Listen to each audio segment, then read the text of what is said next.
এদিকে সাবেক প্রধানমন্ত্রী শেখ হাসিনা দেশে ফেরার খবরে রীতিমতো উত্তাল বাংলাদেশের রাজনৈতিক মাঠ। সম্প্রতি একটি অডিও বার্তায় শেখ হাসিনা বলেন, আমি ফিরছি, মাত্র কয়েকটা দিন অপেক্ষা করো। অন্যদিকে দেশের রাজনৈতিক বিশ্লেষকরা বলছেন, বুঝে গেছে জনগণ, শেখ হাসিনাই আপনজন।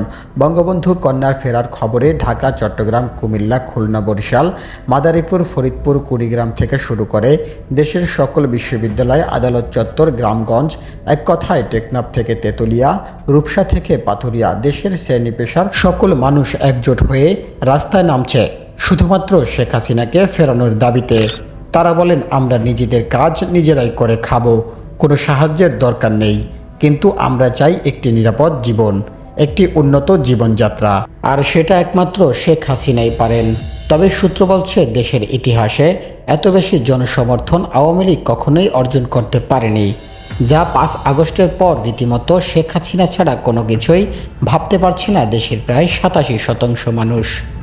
দেশের পরিস্থিতি ও বিশ্ব রাজনীতির ইঙ্গিত বলছে শেখ হাসিনা ফিরে আসবে মাত্র কয়েকদিনের মধ্যেই।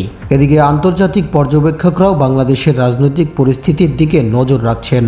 দক্ষিণ এশিয়ার ভূরাজনৈতিক বাস্তবতায় বাংলাদেশ একটি গুরুত্বপূর্ণ রাষ্ট্র হওয়ায় দেশের অভ্যন্তরীণ রাজনৈতিক পরিবর্তন আন্তর্জাতিক সম্পর্কেও প্রভাব ফেলতে পারে বলে মনে করছেন বিশেষজ্ঞরা। সব মিলিয়ে বলা যায়, শেখ হাসিনাকে ঘিরে দেশের রাজনৈতিক পরিস্থিতি আবারও নতুন আলোচনা তৈরি হয়েছে। তিনি দেশে ফিরবেন কিনা, তবে কবে ফিরবেন, কিংবা ভবিষ্যৎ রাজনৈতিক সমীকরণ কী হবে, এসব প্রশ্নের উত্তর সময়ই বলে দেবে। তবে একটি বিষয় স্পষ্ট, বাংলাদেশের রাজনীতিতে শেখ হাসিনা এখনও অত্যন্ত গুরুত্বপূর্ণ আলোচিত একটি নাম।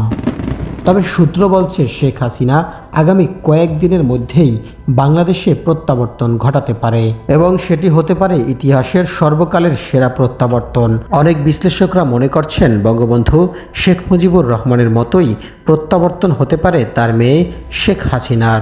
আবার অনেকে মনে করছেন, প্রথম প্রত্যাবর্তনে দেশের মানুষের গণতন্ত্র মুক্তি পেয়েছিল, এবং দ্বিতীয় প্রত্যাবর্তনে দেশের মানুষের ভাগ্য খুলে উন্নয়নের চাবিকাঠি শেখ হাসিনাই তুলে দিয়েছিলেন বাংলাদেশের মানুষকে।